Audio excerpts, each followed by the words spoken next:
Hello friends, അപ്പോൾ ഇന്ന് ലൈസേഴ്സ് വേൾഡിലേക്ക് എല്ലാവർക്കും സ്വാഗതം. അപ്പോൾ നമ്മൾ ഇന്നെല്ലാവരും നോക്കുന്നത് എങ്ങനെയാണ് നമ്മൾ കേക്ക്സിക്കിളും പോപ്സിക്കിളും തീമിനനുസരിച്ച് ഡെക്കറേറ്റ് ചെയ്യുന്നതാണ്.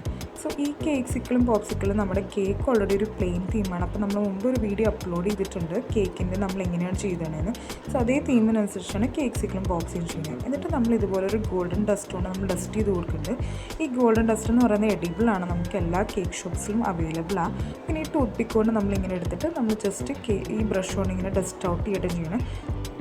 ഡസ്റ്റ് ചെയ്തതിന് ശേഷം നമുക്ക് നല്ല ഭംഗിയായിട്ട് തോന്നി, ബിക്കോസ് നല്ല ഗ്ലേസ് ഉണ്ട് നമ്മൾ ഗോൾഡനോട് ഇങ്ങനെ ഡസ്റ്റ് അടിക്കുമ്പോൾ. അപ്പോൾ ഇതേ നമ്മൾ ബ്രഷ് നമ്മൾ ആ കേക്കിന് വേണ്ടിയിട്ട് മാത്രം യൂസ് ചെയ്യുന്ന ബ്രഷ് ചെയ്ത് കൊടുക്കാൻ ഭയങ്കര എളുപ്പമാണ്, വെള്ളമൊന്നും മിക്സ് ചെയ്യുന്നെങ്കിൽ. എന്നിട്ട് നമ്മൾ ഇതുപോലെ റിബൺ എടുക്കുന്നുണ്ട്. റിബൺ എടുക്കുന്ന എന്തിനാണെന്ന് വെച്ചാൽ നമ്മൾ കേക്ക്സിക്കിളും പോപ്സിക്കിളും ഫിനിഷിങ് കിട്ടാൻ വേണ്ടിയിട്ട് നമ്മൾ ചെയ്യുന്നത്. സോ ജനറലി നമ്മൾ ഈ കേക്ക്സിക്കിളും വെച്ച് നമ്മളാണ് റിബൺ കെട്ടാൻ, അപ്പോൾ ചിലപ്പോൾ തികഞ്ഞൊന്നും വരില്ല. അപ്പോൾ ഇതാകുമ്പോൾ നമുക്ക് വെട്ടുന്നതിന് മുമ്പ് നമുക്കിതിൻ്റെ ലെങ്ത്തൊക്കെ ഡിസൈഡ് ചെയ്യാൻ പറ്റും. അപ്പോൾ ഇതുപോലത്തെ റിബൺ എടുക്കുക. സാറ്റിൻ റിബണും ഭംഗിക്ക് തന്നെ, പക്ഷേ സാറ്റിൻ റിബൺ എടുത്താൽ എന്താ കുഴപ്പമെന്ന് വെച്ചാൽ അതിന്മേൽ വെച്ച് നമ്മൾ കട്ട് ചെയ്യുമ്പോൾ അതിന് ചോക്ലേറ്റിൻ്റെ ആ ഒരു ലിക്വിഡ് അതിന്മേ ആയി കഴിഞ്ഞാൽ ചിലപ്പോൾ അതിൻ്റെ കറ പോവില്ല, അതൊരു ഭംഗിയില്ലായ്മ നിൽക്കും. പക്ഷേ ഇതാകുമ്പോൾ നമുക്ക് അങ്ങനെ പ്രശ്നമൊന്നും വരുന്നില്ല. എന്നിട്ട് ഇതിൻ്റെ ബാക്കിൽ കൂടെ നമ്മളിങ്ങനെ ചോക്ലേറ്റിനൊക്കെ കിട്ടുന്ന സ്ട്രിങ്ങാണ് നമ്മളിങ്ങനെ വെച്ച് കൊടുക്കാൻ, അതിൻ്റെ ഉള്ളിൽ കൂടെ കയറ്റുന്നതെന്നുള്ളൂ. എന്നിട്ട് നമ്മൾ ഇതിൻ്റെ റിബണിൻ്റെ അറ്റമൊക്കെ നമ്മൾ ഒരു ഇങ്ങനെ വെട്ടി കൊടുക്കുന്നുണ്ട്. സോ ഇത് കുറച്ചും കൂടി ഒന്ന് ഫിനിഷിംഗ് ആയിട്ട് കിട്ടും.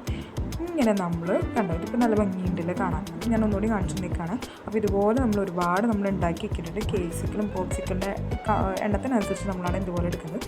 എന്നിട്ട് നമ്മളിത് എടുക്കുക, ഇങ്ങനെ ബാക്കിൽ ചുറ്റി കൊടുക്കുക. എന്നിട്ട് ഇങ്ങനെ ബാക്കിൽ ചുറ്റി കൊടുത്തിട്ട് പിടിച്ചിട്ട് നമ്മൾ താഴേക്കൊന്ന് പുഷാക്കി വെക്കുക, ഇതിൻ്റെ ഇത് ബാക്ക് ഒന്ന് കാണാതിരിക്കാൻ വേണ്ടിയിട്ട്. അപ്പോൾ ഇതിൻ്റെ ഫിനിഷിങ് ഇങ്ങനെയാണ് ഇരിക്കുന്നത്. അപ്പോൾ ഇതുപോലെ നമ്മൾ ഒരുപാട് കേക്ക്സിക്കിളും ഇങ്ങനെ എല്ലാ കേക്ക്സിക്കിളും നമ്മൾ ഈ ഒരു ടെക്നിക്ക് തന്നെയാണ് ചെയ്യുന്നത്.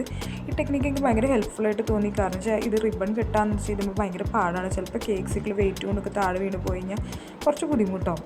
പിന്നെ നമ്മൾ ടെൻഷൻ അടിക്കേണ്ടി വരും. അപ്പോൾ ഇതുപോലെ നമ്മൾ ചെയ്യുകയാണെങ്കിൽ നമ്മുടെ പെട്ടെന്ന് പണി തീരും. അപ്പോൾ ഇതാണ് നമ്മുടെ കേക്ക്സിക്കിളിൻ്റെ ഫൈനൽ ലുക്ക് എന്ന് പറയുന്നത്. അത് കഴിഞ്ഞിട്ട് നമ്മൾ പോപ്സിക്കിളും ഇതേ ടെക്നിക്ക് തന്നെയാണ് ചെയ്യുന്നത്. അപ്പോൾ പോപ്സിക്കിളും ടെക്നിക്ക് ഇത് നമ്മൾ ഇതേ ടെക്നിക്ക് യൂസ് ചെയ്യുന്നതുകൊണ്ട് ഭയങ്കര ഹെൽപ്ഫുള്ളാട്ടോ. എത്ര സമയം നമ്മുടെ ഇതാവണമെന്ന് അറിയും. അല്ലെങ്കിൽ ചിലപ്പോൾ നമ്മൾ ആ കേക്ക്സിക്കിളും വെച്ച് കെട്ടാൻ നിന്ന് കഴിഞ്ഞാൽ ചിലപ്പോൾ ആ ഈ പോപ്സും വീഴാനുള്ള ചാൻസ് കുറച്ച് കൂടുതലാണ് വെയിറ്റ് കൊണ്ട്. അപ്പോൾ ഇതാണ് നമ്മുടെ ഫൈനൽ ഔട്ട്ലുക്കായിട്ട് വരുന്നത്. അപ്പോൾ നിങ്ങൾക്ക് ടെക്നിക്ക് അല്ലെങ്കിൽ ഒരു ടെക്നിക്ക് ഇഷ്ടപ്പെട്ടാൽ നിങ്ങൾ ലൈക്ക് ചെയ്യുക, ഷെയർ ചെയ്യുക, സബ്സ്ക്രൈബ് ചെയ്യുക. അതുപോലെ നിങ്ങളുടെ ഫ്രണ്ട്സൊക്കെ ആയിട്ട് ഇങ്ങനെ കേക്കേഴ്സ് ആയിട്ടുള്ള ഫ്രണ്ട്സൊക്കെ ഉണ്ടെങ്കിൽ അവർക്കിത് ഷെയർ ചെയ്ത് യൂസ്ഫുള്ളായിരിക്കും.